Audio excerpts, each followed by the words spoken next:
Dankjewel Marije. Mag ik even terugkomen naar het hier en nu? Het is wel lichter.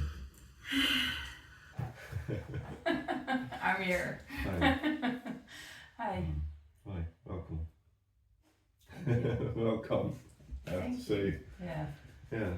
Thank you Marije for joining me in the interview for the first Essence podcast. Thank you for having me. Yeah.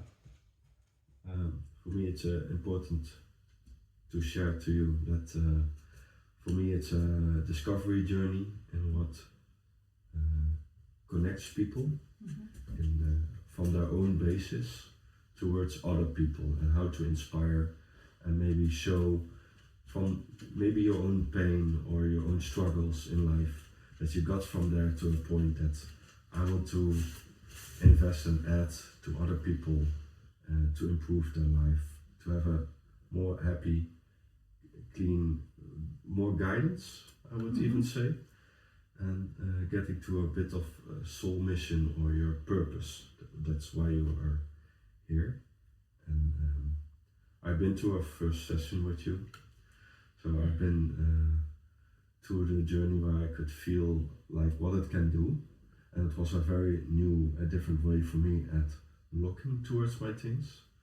Very used to this Western world where we are more invested in looking from the brain perspective and analyzing and observing, and then going from the brain and mental part towards the body, what you feel.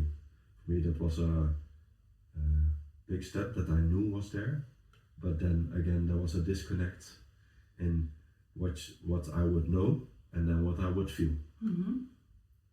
So in this way it inspired me to re-engage what's really there, what's for me important. Okay. And yeah, that's why I invited you to look into different ways and to see for a more broader audience what this could bring. So thank you. So is there anything you want to add to this? It's really nice how you described that there is a broader view, because I think that is the whole essence for me. If we talk about the Akashic Records, that they show me or people who work with the Akashic Records a brighter range throughout our lives, in this life, previous lives, coming lives, where to go and how to move within. So thank you for sharing your experience. Do you have any advice for people who think like you have a, let me see how I feel this.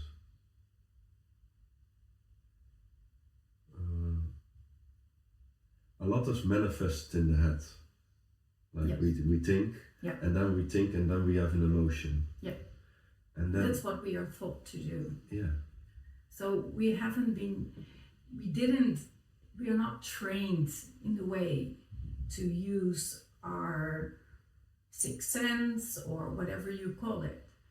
We are, even at school, we learn to use our brain. And even if we experience a feeling, the brain is in between. So you think you feel sadness, you think you feel pain, you think you feel anger, or whatever, or even love. You think you feel it. But there is a huge difference between thinking that you feel something or actually experiencing it within your body. That's a different level, a different layer. So are you saying in a sense that we were children and then we instantly know what we want, and because we have this institutionalized way of teaching, maybe they are sit at your desk, do what we say, and that you learn how to neglect these feelings. That's a sort of sixth sense. And then later on in life you get a bit stuck, like, do I get it from the brain or do I get it from my gut feeling? And it's re-engaging this gut feeling. Maybe that's what you call the sixth sense.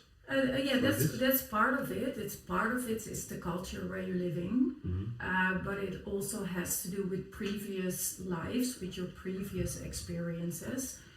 It also has to do with family patterns. So there are a lot of things who are actually having a big influence on us before we are even born. Yeah. So sometimes they say, whenever you're born, your leaf is like the slate is empty, but the slate is empty, but it isn't empty because we bring so much with our soul, which is traveling with us, that we're not clean. And do you also believe that you choose your parents? I do believe that we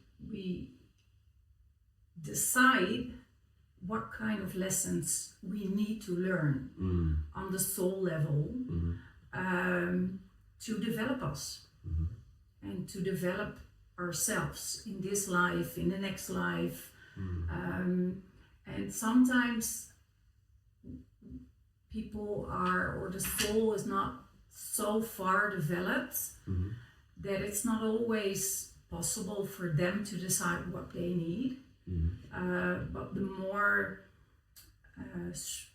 advanced souls, or souls who has been born many times, who have a lot of experience, they know you kind of sit with your like your masters and your teachers all together, like, okay, what kind of experiences do I need in this life?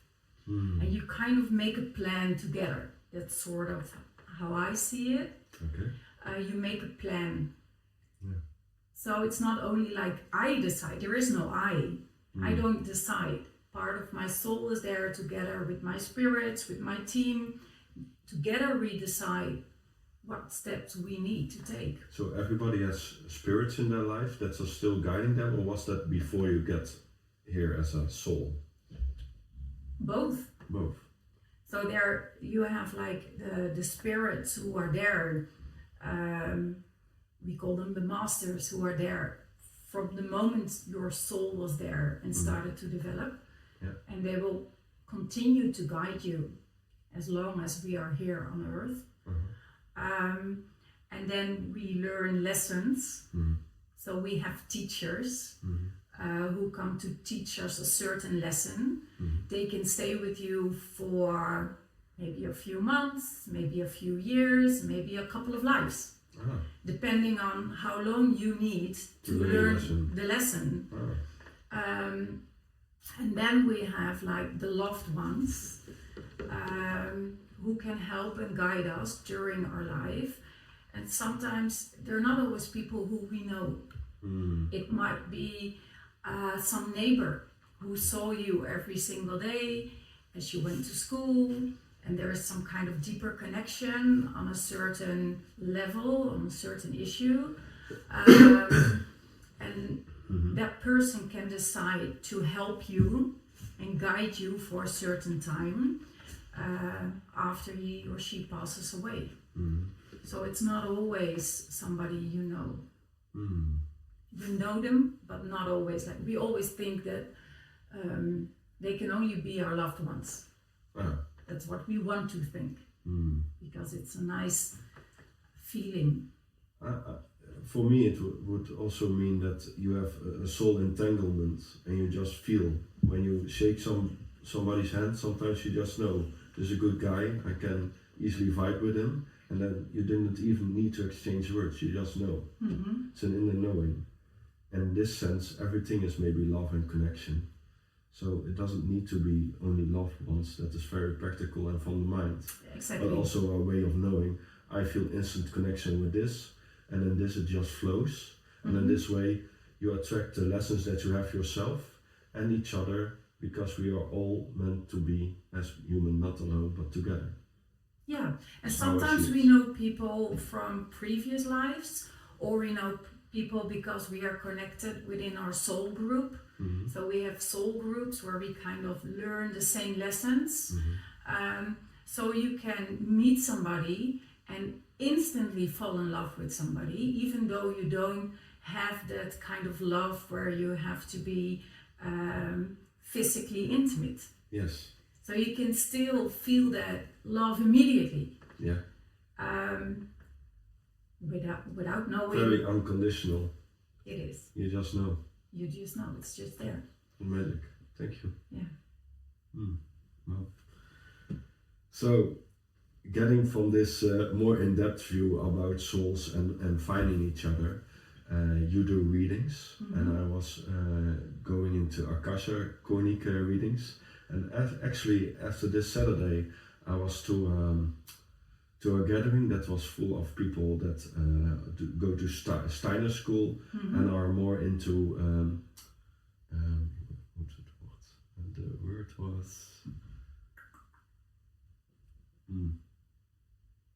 now I'm losing the word. Let's get back to this. Anthroposophists, yeah. Anthroposophic meeting. Thank you.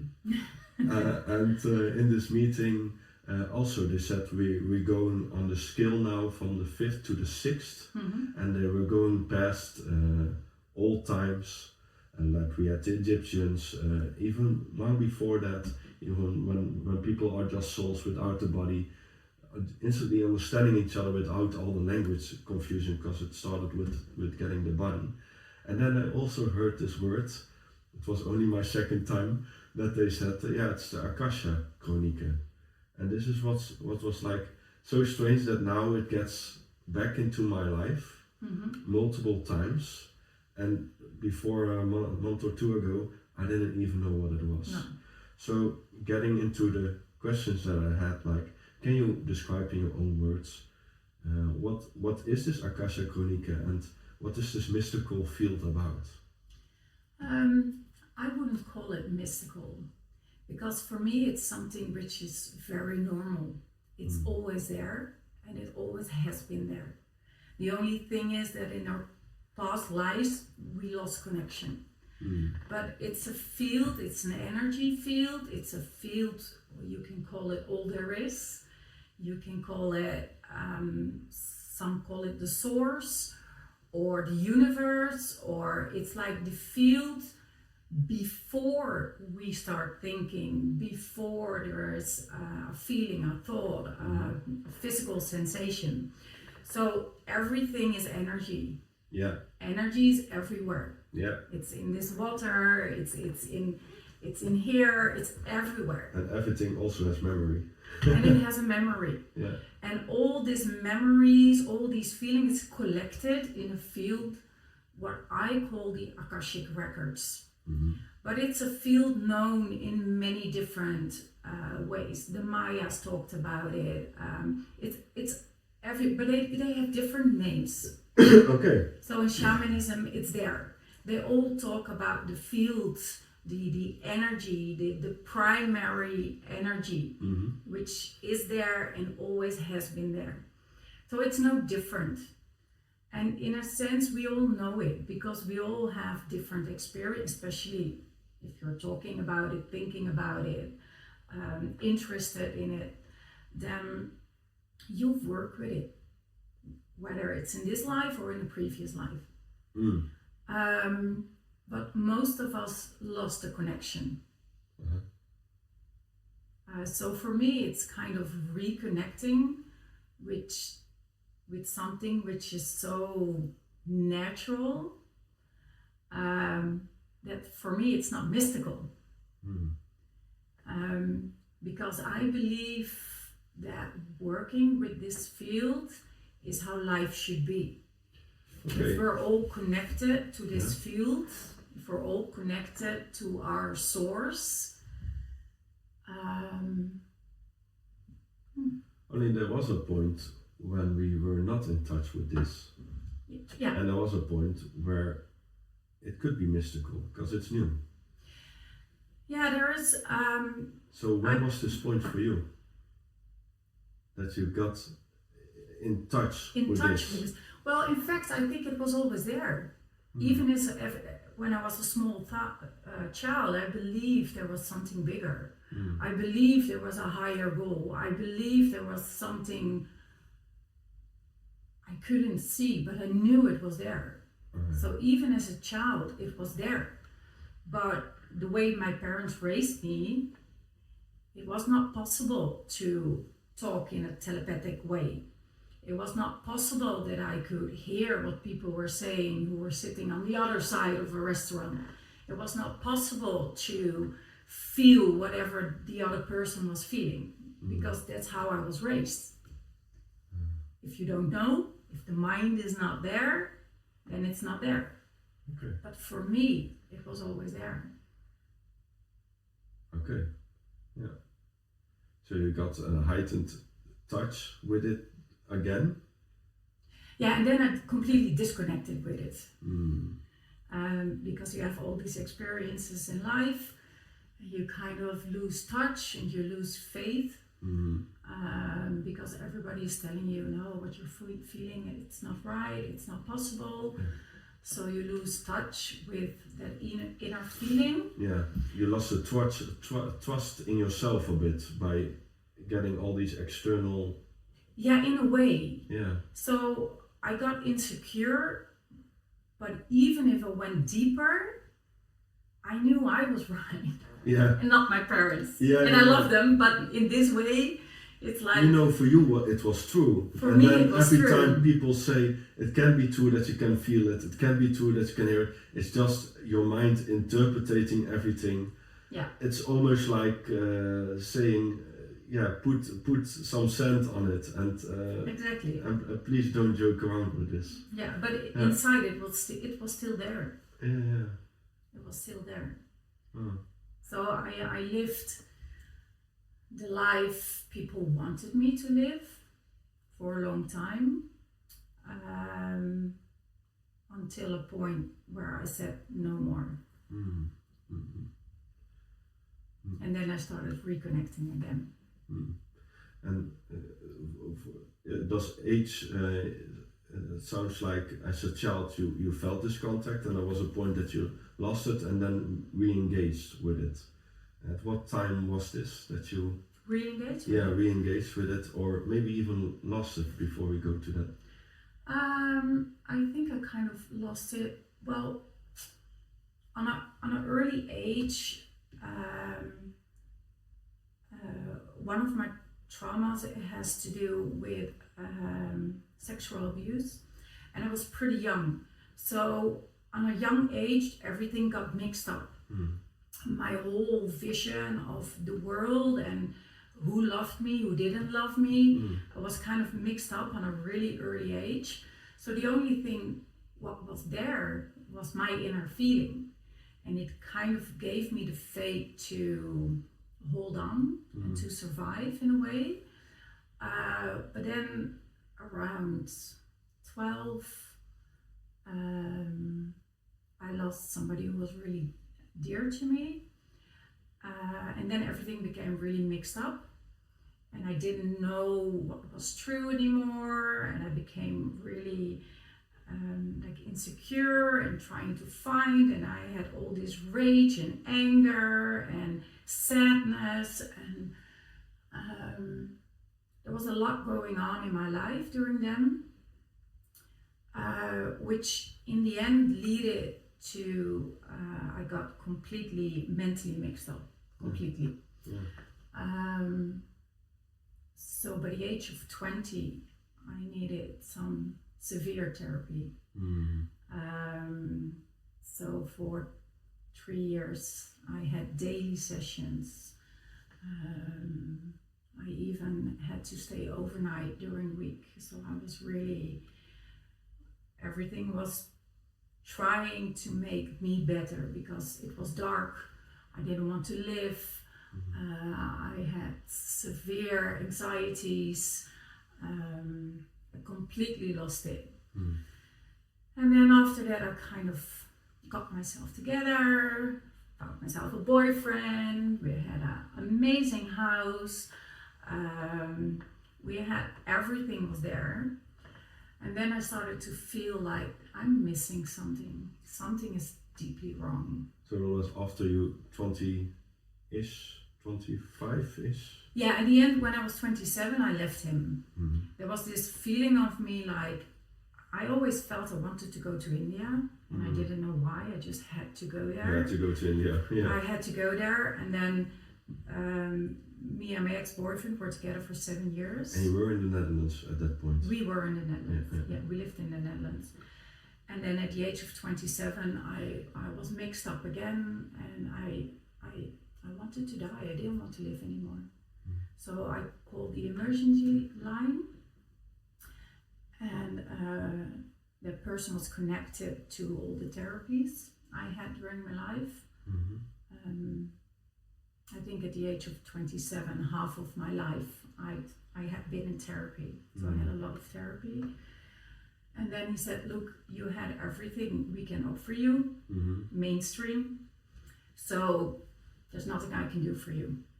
So either you end your life and that's it, or you find another way, but we cannot help you anymore.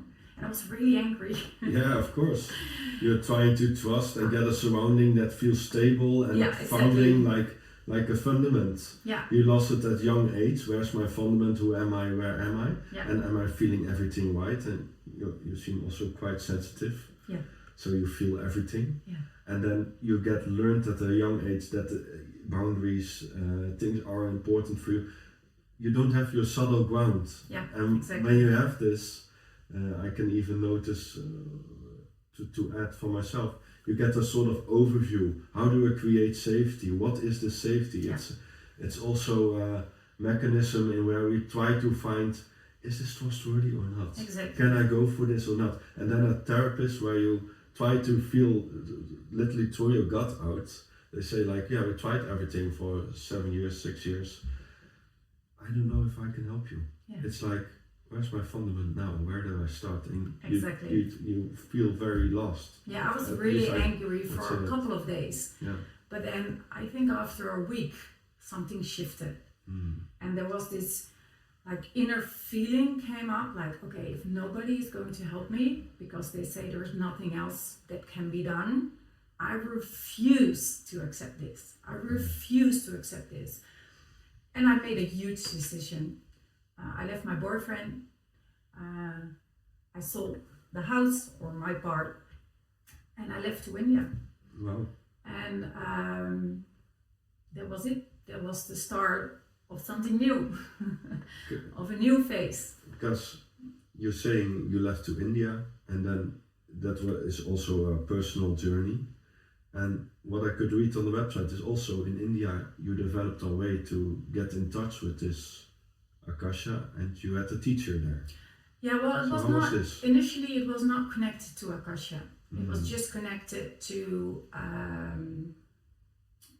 connecting with myself, with my inner being, with my higher self, or whatever you call it. And there was this healer who mentioned like, oh, I can tell you're really sensitive, I'm going to teach you. And I thought, this man is crazy. I don't want to do this. I'm here to work. I wanted to start like a foundation. I didn't want to do anything with healing. And then that's fine, you can just leave, no problem. And I went back to the Netherlands and I was like, I need to go back to this man. And It felt like this is my purpose, and no, it feels there that I was have to no, go back. there was no feeling of purpose. Nothing. Ah. There was just like, who is this crazy man who's telling me that he wants to teach me? Oh yeah. But he didn't let go. I mean, somehow he didn't let go. And then after 6 months, I thought, okay, I can stay here. There's nothing for me in the Netherlands anymore, or I can just leave. And I went back to India. So, and there started a part of my journey in the sense where I learned that whatever, like being somebody with a psychiatric disease label. Yeah. I learned that whatever was labeled was not actually a label, but was connected to my sensitivity, because I could feel beyond the layers of this world. I could feel, I could just walk somewhere and suddenly I entered this field where I could see myself walk in a previous life. I could just recollect everything. So the layers were very thin for me. So everything where they told me that I had a psychiatric disease kind of relabeled again in the sense that, oh, I'm just sensitive. Yeah. I can see through layers. Seems like very hard if you can see all these layers to stay grounded and still in the moment and still keep the touch with yourself. Where am I in all this? Because it sounds like you go into a cave and you have a bit of a headlight, but you can't see all the way constantly. So it's almost very hard to focus, where am I in all this? Well, the funny thing was, for me going to It India, seems so. it made it easy. Okay. In India, it was really clear to me. So there was no, because I kind of left my old life behind, and I entered a new life, and I was all alone. Yeah. So there was no old mechanism who was pulling me back. Yeah. The only thing I had was my feeling, and I just traveled without the Lonely Planet. I just traveled to wherever I needed to go. Yeah. So I started to follow my inner being without being aware of it. Yeah. I just did it. Cool. It sounds like a clean slate.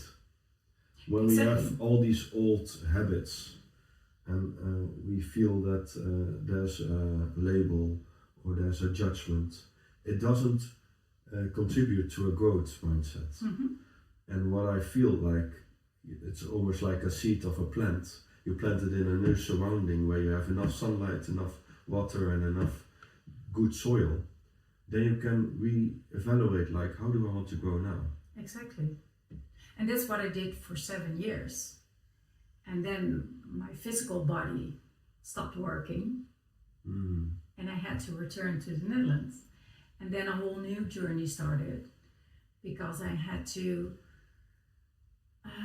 learn to integrate everything I learned during my time in India. So wait, so I get it. So you were 27 and you left to India, and then 32, 7 years later, 7 years later, your body stopped and you had to go back to the Netherlands. Yeah. In between, I was traveling up and down. Mm-hmm. But then there was a certain point where I had so much back pain that my physical body stopped working. And I couldn't walk. I couldn't sit, I couldn't cycle, I couldn't do anything anymore. So I was in a wheelchair for a year, maybe a year and a half. So there started a whole new cyclus where I had to integrate the physical parts, and I had to learn to integrate everything I learned in India, but I had to do it now in the Netherlands with my old friends, with my family, you know. Was there still a big support system when you get back home? Like your parents, were they still involved? Yeah, very much. They're very much even in India. They were, but it's not. I mean, they love me with all their heart, but they don't understand. They don't. Still now, they don't understand what I'm doing. For them, it's like just leave the past behind. Just leave it. But for me, it has nothing to do with leaving the past behind. It's about growing and expanding my consciousness and my awareness. But for them, they don't understand. Is that for you? Did you find an acceptance for yourself in this? That they don't get you, well, even though they accept the way you are now?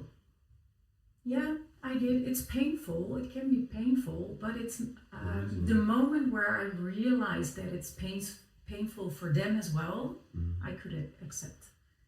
Because it's painful for all of us, not only for me as the black sheep, but it's painful for them as well. I think beauty in this is that sometimes we need a different kind of love, and in this case, I even get a sense like they love you and want to love in their way, exactly. But it's a different love that you want. It's like getting a cup of coffee if you want tea. It's a different kind of love, but still it's love. It's all the love they can give me. And in a way, that's endless. Beautiful. So, but my search is on a different level. Field. Field. Yeah.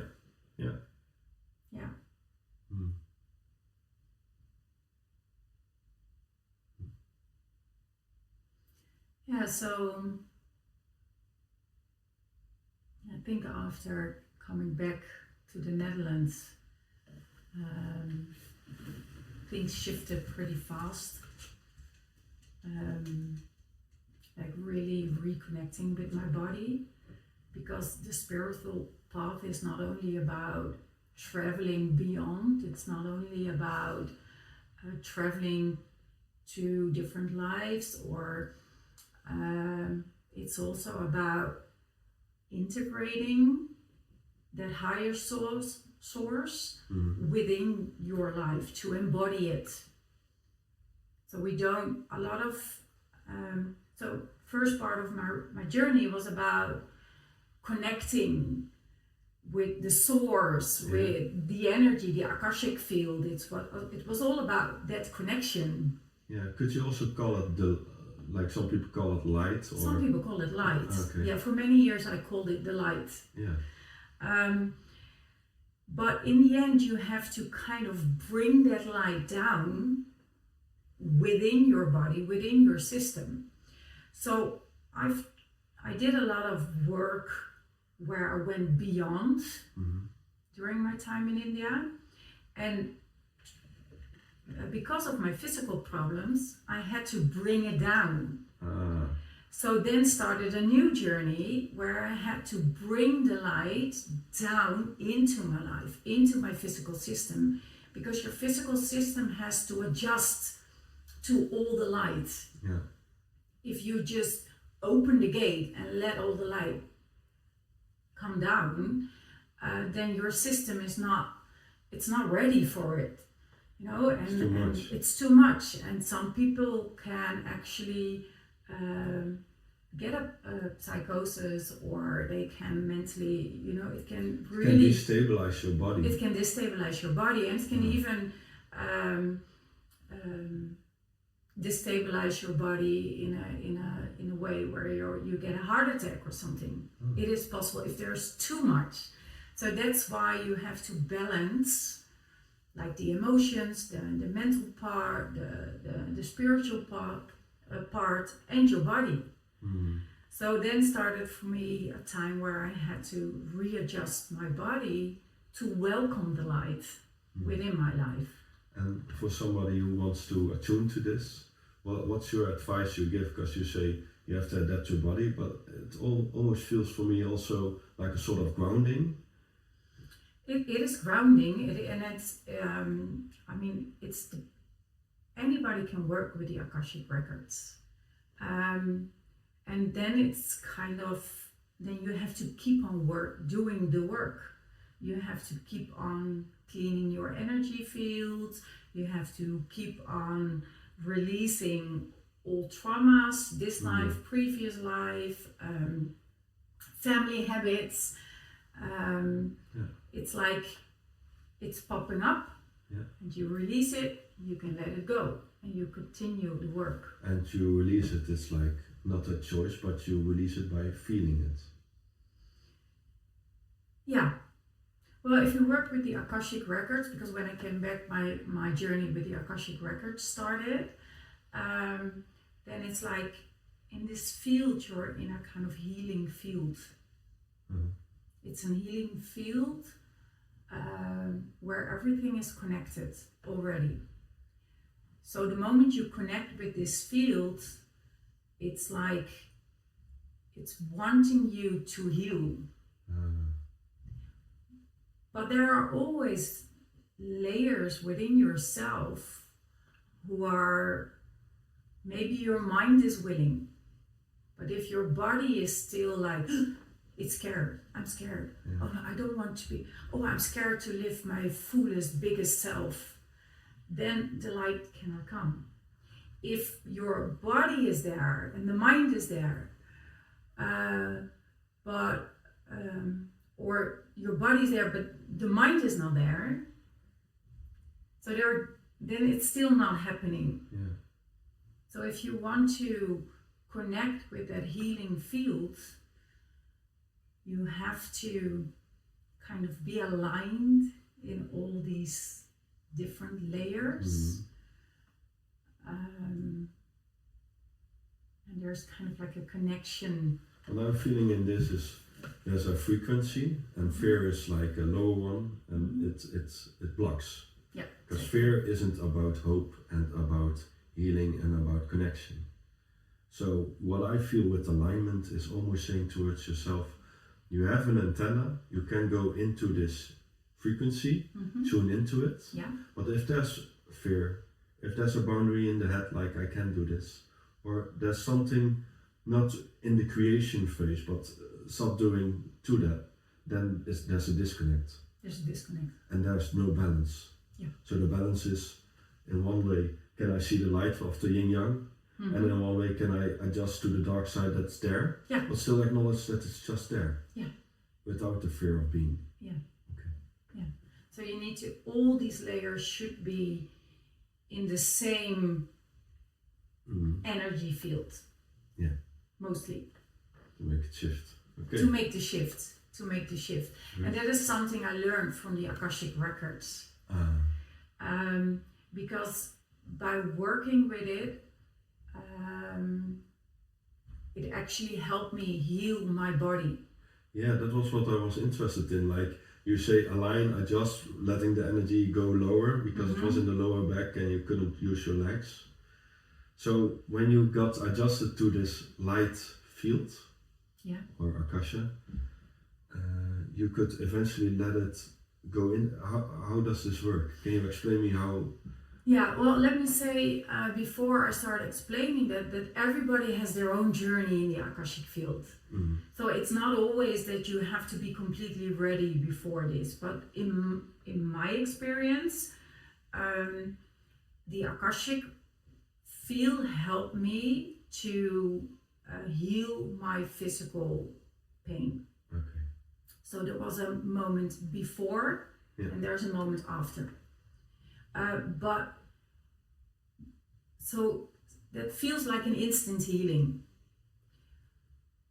but it's not really an instant healing. But because I did a lot of work before getting to that point. The intention was set, and the intention is also healing because it's a start when you put the intention in. So I started long before. With trying to find out all these layers, and then.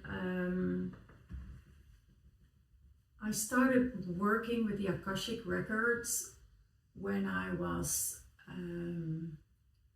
pregnant of my second child. And before I had a lot of pain with the first, I had a lot of troubles of carrying him, holding him. I couldn't go to the store. Even though it was 10 minutes walk, it was too far.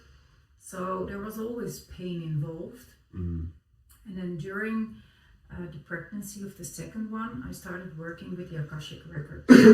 And I kind of asked them the whole time, look, I've been working on healing for a long time now. Even when I was in India, it was all about healing. So help me. So I was inviting them to start helping me. And during the time when I actually gave birth, I opened the field. And that was a very long time where you kind of balancing between like earthly pain, like every mother experience when she gives birth. And then the next moment it shifted to this higher feeling of healing, of love, of being one, of being connected, and I was kind of shifting the whole time. Yeah, giving birth is not nothing. Huh? No. So I was really aware the yeah. whole time. Yeah. The whole time I was aware. I was aware of the pain. I was aware of the love, and it was all there at the same time. And all those feelings combined eventually helped you to open this, and in the one way or another, it helped After I to gave birth, alleviate the pain, and then all you the could pain use your feet again for walking. the pain was gone. So it was constantly pain coming from your back Well, that was constraining your movement. Or was well, it? the pain, my back part, it's like my back is some, they say like a 30, no. Bamboo spine or? Well, Yeah, my spine. yeah. Yeah. Or, So all the in between layers, yes. they're gone. Okay. So I have like bone to bone pain all the time, and I should have bone to bone pain all day long. Because there's no bubble in the middle. No, nothing and is that there. normally creates that you can move. Yeah, the and flexibility. Yeah. But if it's going together, I don't know if that's the case. It's also called bamboo spine, and it's all in layers and stuck. So it's completely gone. And even the nerving endings are not easier to access in the lower extremities, so in the legs. So it's great that in some way or another you can still walk now without the pain. Yeah. And it just shifted during that night, the night I gave birth to our second child. And that completely shifted. And that made me starting to work with that healing field even more. Feeling like if I can do it, anybody can do it. Because it's just part of my path. And it's trying to show me that it's there, but we can all work with that same energy because it's connected. We are all connected. We have to learn to reconnect and use it. It doesn't mean that everybody gets healed all the time. That's depending on your soul path. To rewind a little bit before we go further on the soul part, and then I would love to ask you, how does a reading look like with Akasha? But first, so I get it more, did you ever take pictures of your back after giving birth to your child? No, I didn't. Like maybe it regrowed, or I don't know if it was growing together or just missing, because I'm getting the feeling that it was just missing. Yeah, that's different. So in a way, that would be interesting to see if it has even physical change, because we are a lot. I believe we are a lot like water. We have our signals and we have our let's say vibrational field or getting information, and in this way we know what we can receive or give or get, and it's all maybe a lesson. We don't get something out of nowhere. So I try to say, if I have pain, good, then there's something to learn. It's a hard way of looking at things, but no, but I do believe that like whatever physically is showing you, it's also a way of going deeper and expanding your consciousness.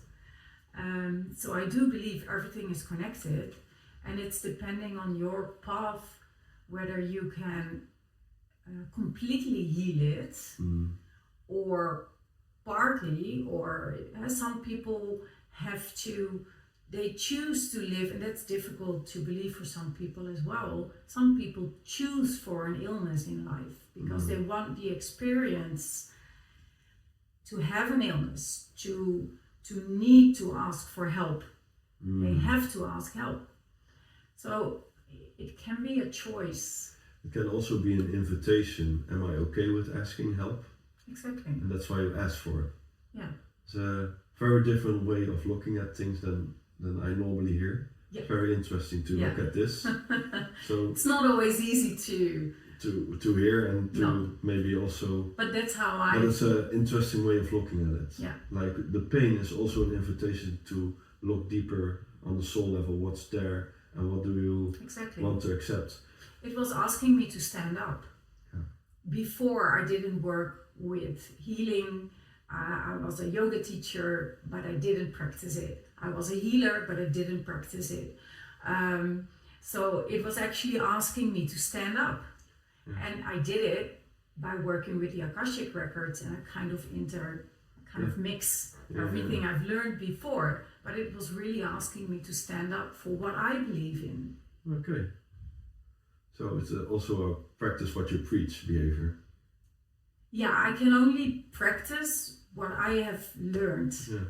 Else For me, you don't walk the road. I have to walk the road. Yeah, and if you don't do it, then it's not real. Well, for some people it is, but in my life, I have to experience it before I can practice it or give readings or teach it or. I would say for me at least, there's 3 views I have on this, and one is that's there, and you try to. Some people say fake it till you make it. I don't believe in this. Mm-hmm. But then you start to practice it. Yeah. Then you hone your skills. But then when you get back home, you're like, I'm giving it 5, but I also should practice it myself. So then you try to, what you say, also reinvent it in your life with small little pieces, because we all have our patterns, Yeah. So we have to make new small roads. Yeah.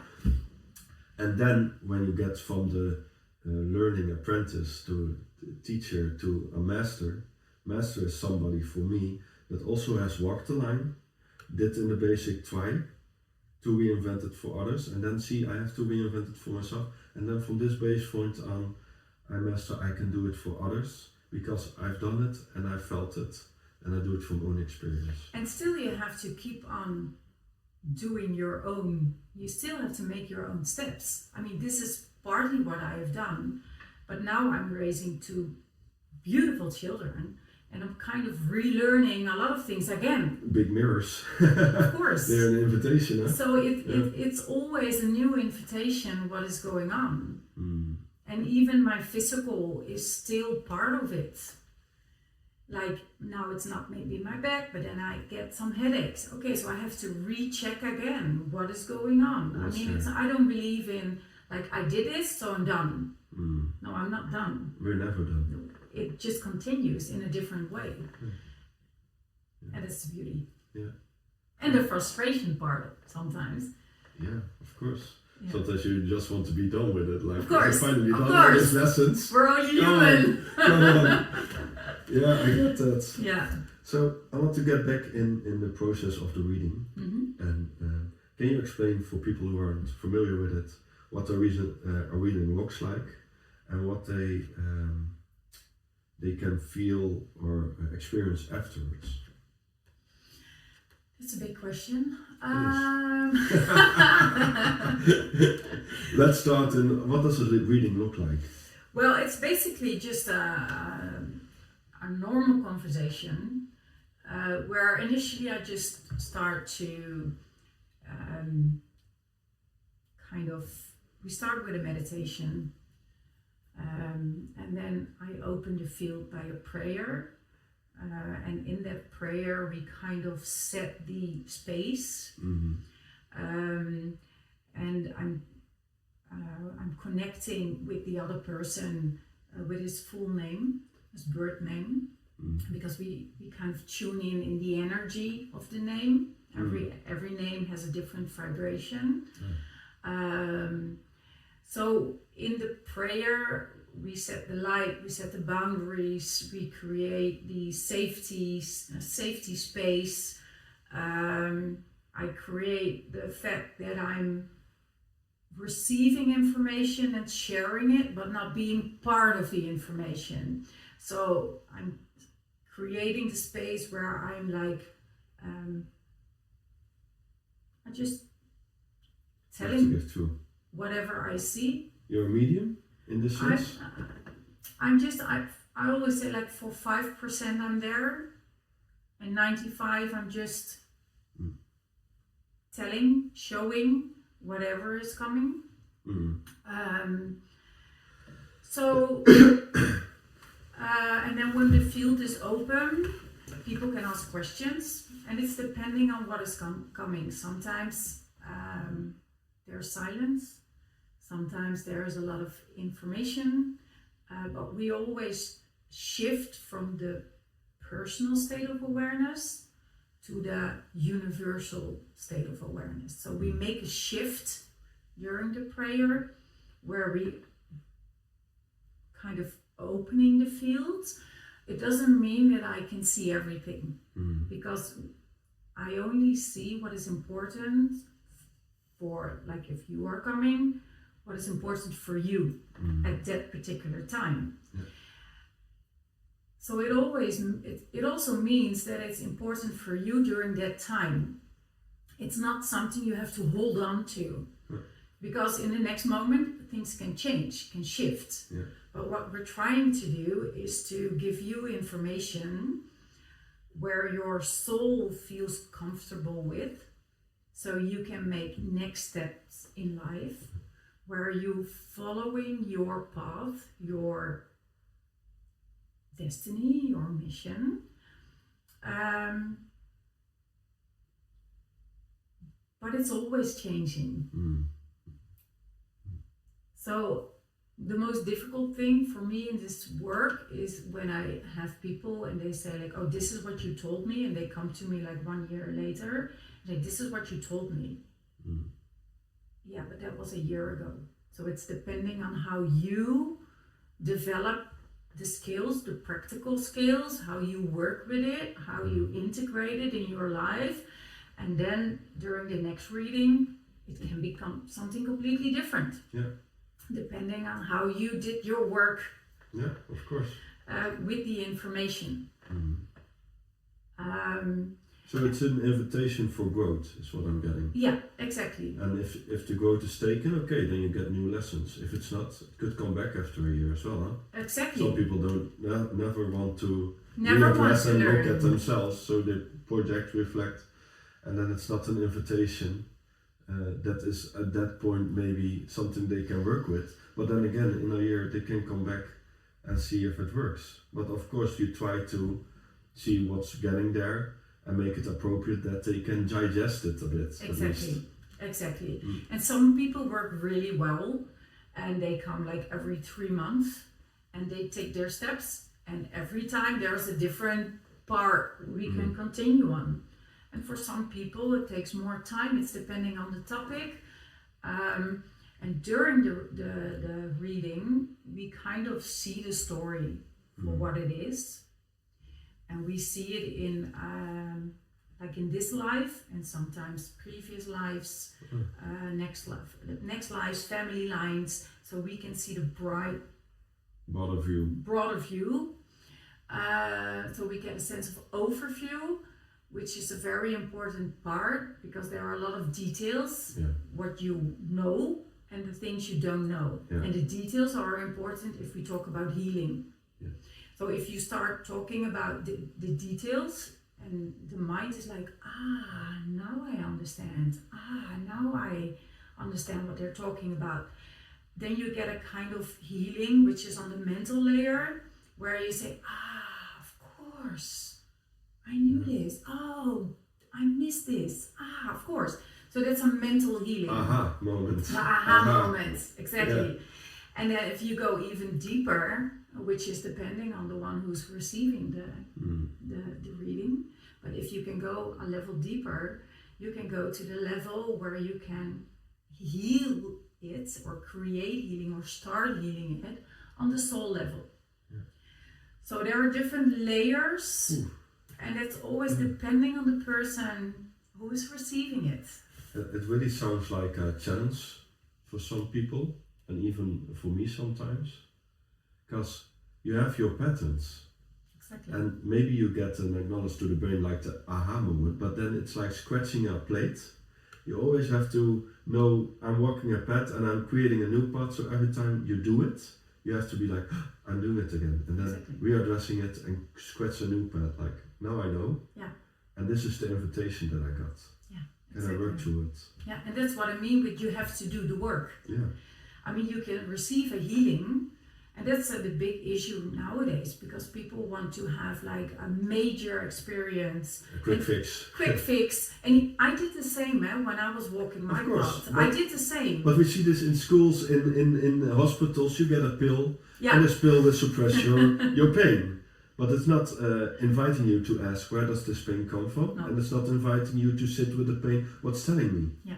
So it's a very different, almost Eastern way of looking at medicine in comparison to the Western world, where we want a quick fix for every pain we have. It is. And never are invited to really look like, okay, what's my gut telling me? It's sick. Oh, maybe there's something in nutrition.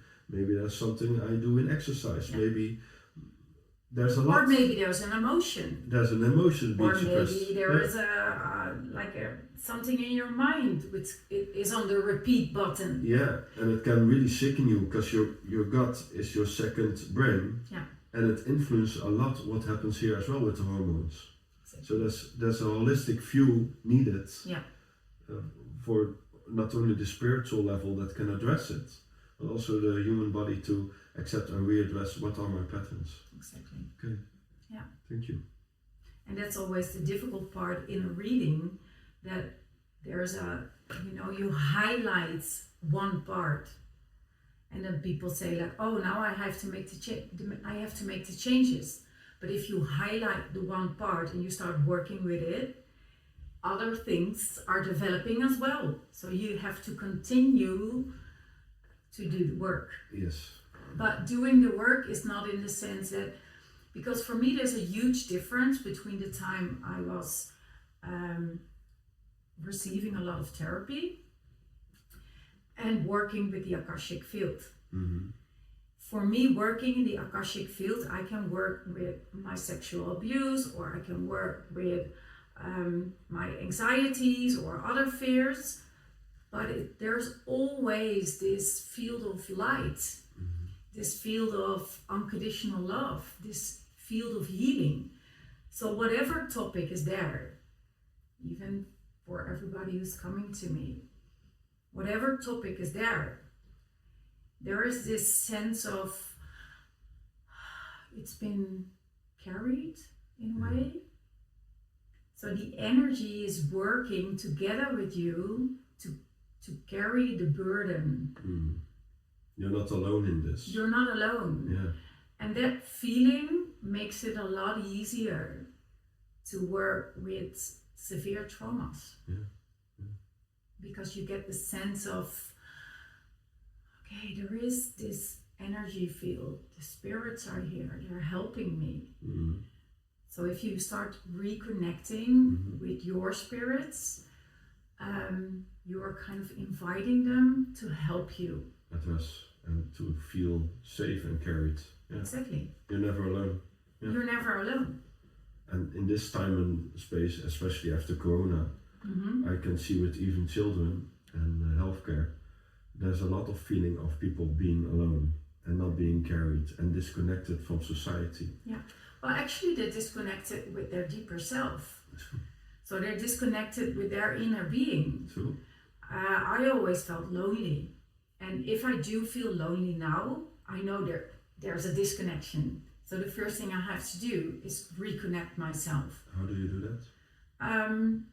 Well, there are a lot of layers within your body, but if you go to the your womb part, they're in the depth of your womb. In the yoga, we call it hara. But there are many different names of it. It's the energy point where I feel that your soul connects with your body. And you can feel your soul connect with your heart, but it connects in the womb with your body, your physical body. So you connect in the deeper part of your body, really almost the lowest point. Well, it's not the lowest point. It's kind of 2 fingers in the depth of your womb. I'm trying to get more specific, because if people listen this back and they want to work on themselves, and they want to re-engage with the body, how do I address it in a way that they understand how to help them? You can feel it. Feel what? The only way is to feel that. Well, I call it hara. I call it the hara point. Yeah. Some people call it ki in Dutch, or they call it ki. So there's this energy you can feel in the depth of your womb, and it's like you can visualize it if you want. I don't have a womb. No, but in your how do you call it? It's the same for men and women. Yeah? Yeah, it's the same point. Bekkengebied? Bekkengebied. I will translate this later. Yeah. But it's your pelvic area. Pelvic area, exactly. Thank you. Exactly, yeah, thank you. So it's in the pelvic area. And it's no different for man or woman. So when you feel this alone and you're disconnected, you go to your pelvic area. You breathe into it, you make connection with it, and you feel what's there. If you can access that place, that's a good way. The thing we do when I work in the Akashic field is everybody has their own entrance with their soul. So some people feel the connection in their heart, some people feel the connection in their pelvis area. So you can feel the connection on different parts. And it's depending on if you had a lot of sorrow or a lot of experiences where you disconnect your heart. Your heart is not the entrance to go. If you have a lot of trauma in the pelvis area, maybe that's not the place to start. You can start in a different way, and that's what we do, or that's how I work, at least. That's how I work. I'm trying to find the entrance for people to start reconnecting. Yeah. Okay. And there are different places. Some people just concentrate here on their crown area to let the light in. But it's so is there a way what you should have as an entry question for the people who want to get in touch with their body in general, that you would give them as advice? Well, every question you have in daily life, whether it has a connection with relationships, with family, with work, with physical body, with anything, trauma is a way to reconnect with your inner self, with your inner being. Everything is a gateway. To me, everything is a gateway to living your highest potential.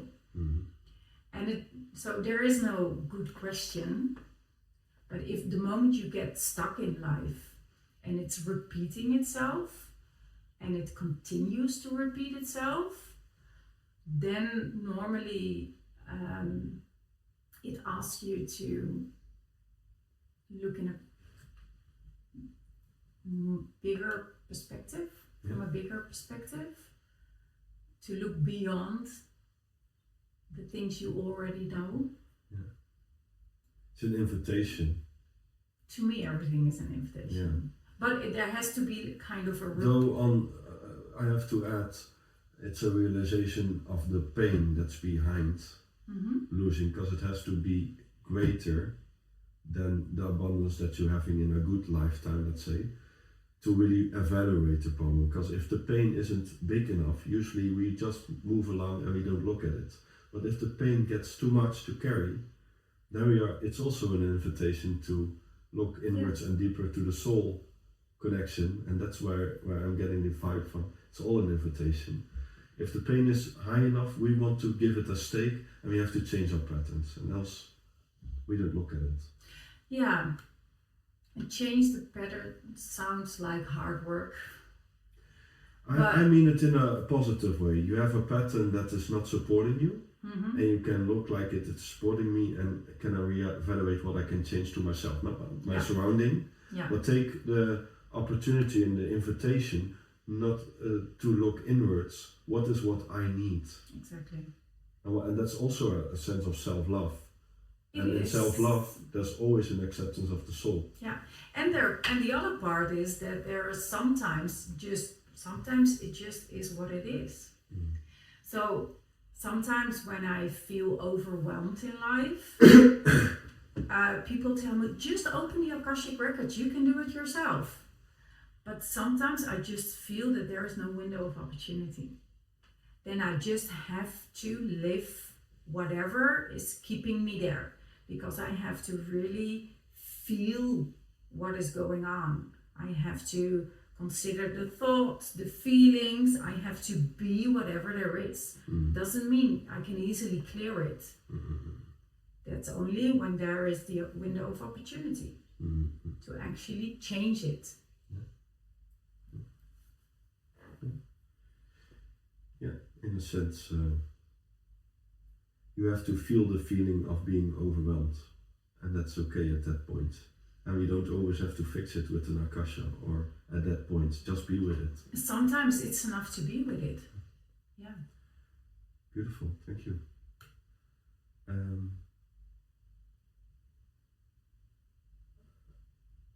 I'm sort of checking what kind of question is now more suited, and I'm skipping this one. And I'm going to, some people have some skepticism towards spirituality, and I was wondering, like, how do you work with people who are a bit skeptic, or what would you say to somebody who would be a bit in doubt about this practice? I would say that everybody follows their own path. And for some people, it's just not the time to work in this way. And that's okay. I mean, everybody has their own path and their own time. And that goes beyond this life. So I don't think I would. Initially, when I started, I felt like everybody should do this, everybody should come to me. You're enthusiastic. Yeah, and I still am. So much. I still, because it helped me so much. Yeah. I want to share this with everybody. But then I learned that if somebody is skeptic, they should not come to me. Because then they're trying me to convince them. And that's not my job. It's not my job to convince them. It's my job to share them information, and it's their job to start the search within whether they can accept the information or not. Yeah. They should never believe what has been told to them. So I don't want to convince anybody anymore. They are invited to everybody is invited. And for some people this is the path, for other people they have a different path, but it doesn't mean that they're not developed, or that they not have a lot of consciousness, but they just use it in a different way. It's their own entrance. It's the their same entrance. With the body. Exactly. It's their own entrance. Like, how do you get there? It's your path. Yeah, and of course it can be painful. As human beings, it can be painful, especially if they're loved ones. But no, I stopped convincing people. I just try to focus on my path, and I think after I've been doing this for almost 6 years now, you connect with the people who are connected in the same way, or at least sometimes they're a little bit skeptic, but they still have the opening. You're meaning with the loved ones, like they are invited by the loved one and they are themselves skeptic, but they do it for the one they love. Because it was somewhere in the sentence that I lost you. Okay.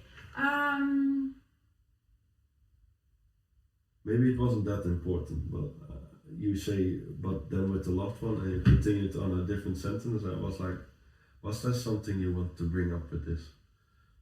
Because you do relational, can I say therapy? Relational Akasha reading? Yeah, I open the Akashic Records. Or you do one-on-one sessions. Yeah. And is there a different kind, like specifically on the child, or? Oh, yeah. People come with many questions sometimes. So it can be varied. Yeah, people come with questions about their child, but I'm not opening the field of the child, but it goes through the mother or the father. Same can be done in relationships. and sometimes people come together. Mm-hmm. If they're in a relationship, they come together. If they're both open to it, because then you can really work with the interaction, and you can really feel like this is your part, this is your part. The dynamics. Yeah, you can feel the dynamic, and you can feel it on a different level than the mind level.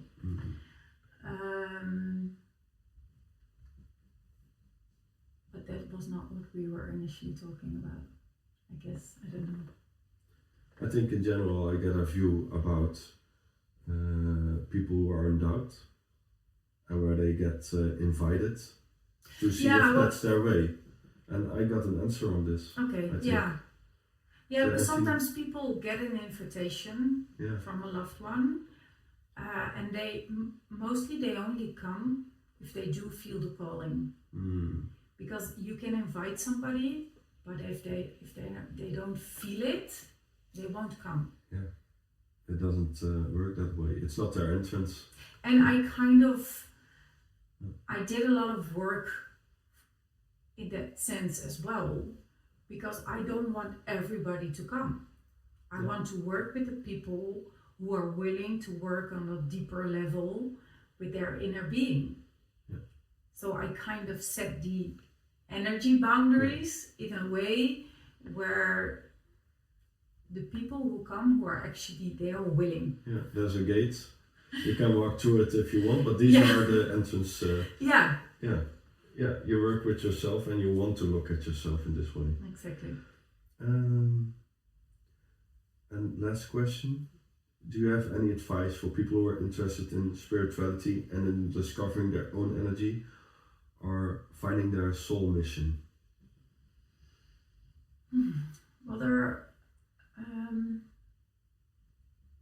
finding their soul mission makes the question really big.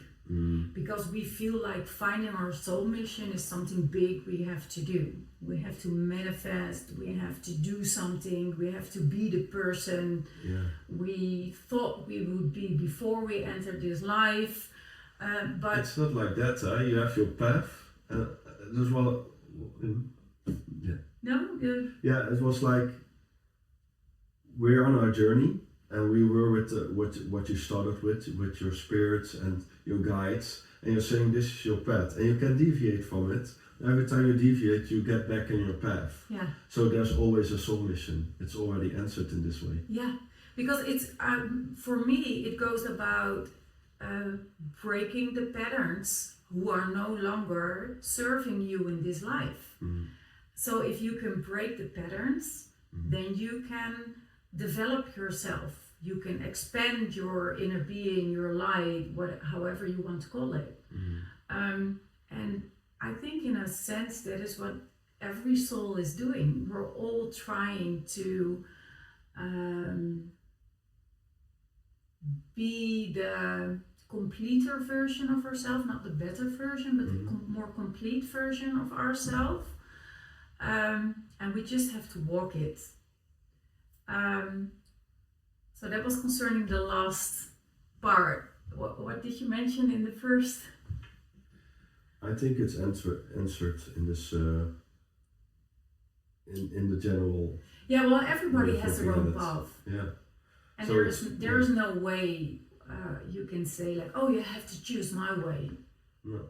Because everybody feels a connection in their own unique way, and I believe that if the whole world would live like that and do whatever brings joy to them, it doesn't matter what we do or how we do it, but then we are all in the same vibration, the same frequency. So you have a lot more part in how your wood goes than we sometimes think. We have a lot more control than we sometimes let. I think we always have the opportunity to change. Yeah. We always have to. I mean, when I was growing up, they told me like, no, you have to accept whatever happened to you. This is who you are. No, it's not who I am. It's part of what happened to me. It's not who I am. No. I'm not the child who has been sexually abused. I'm not the person in the wheelchair. I'm not. There is a inner being within me which is moving through space and time in this life, in different lives. And we just have to connect with that deeper part in ourselves.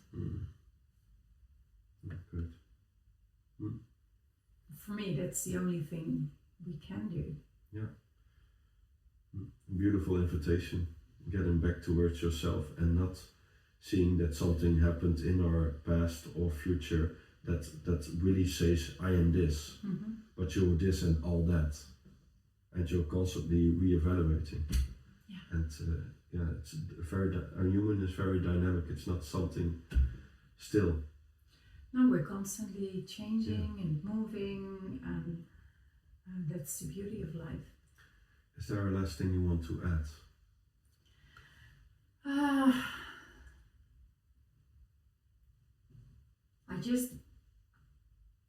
I just wish that everybody could feel that connection within themselves, and I truly hope that whoever is listening is nurturing that invitation for themselves to find their own way. Because it's there for everybody. Okay, thank you. Thank you.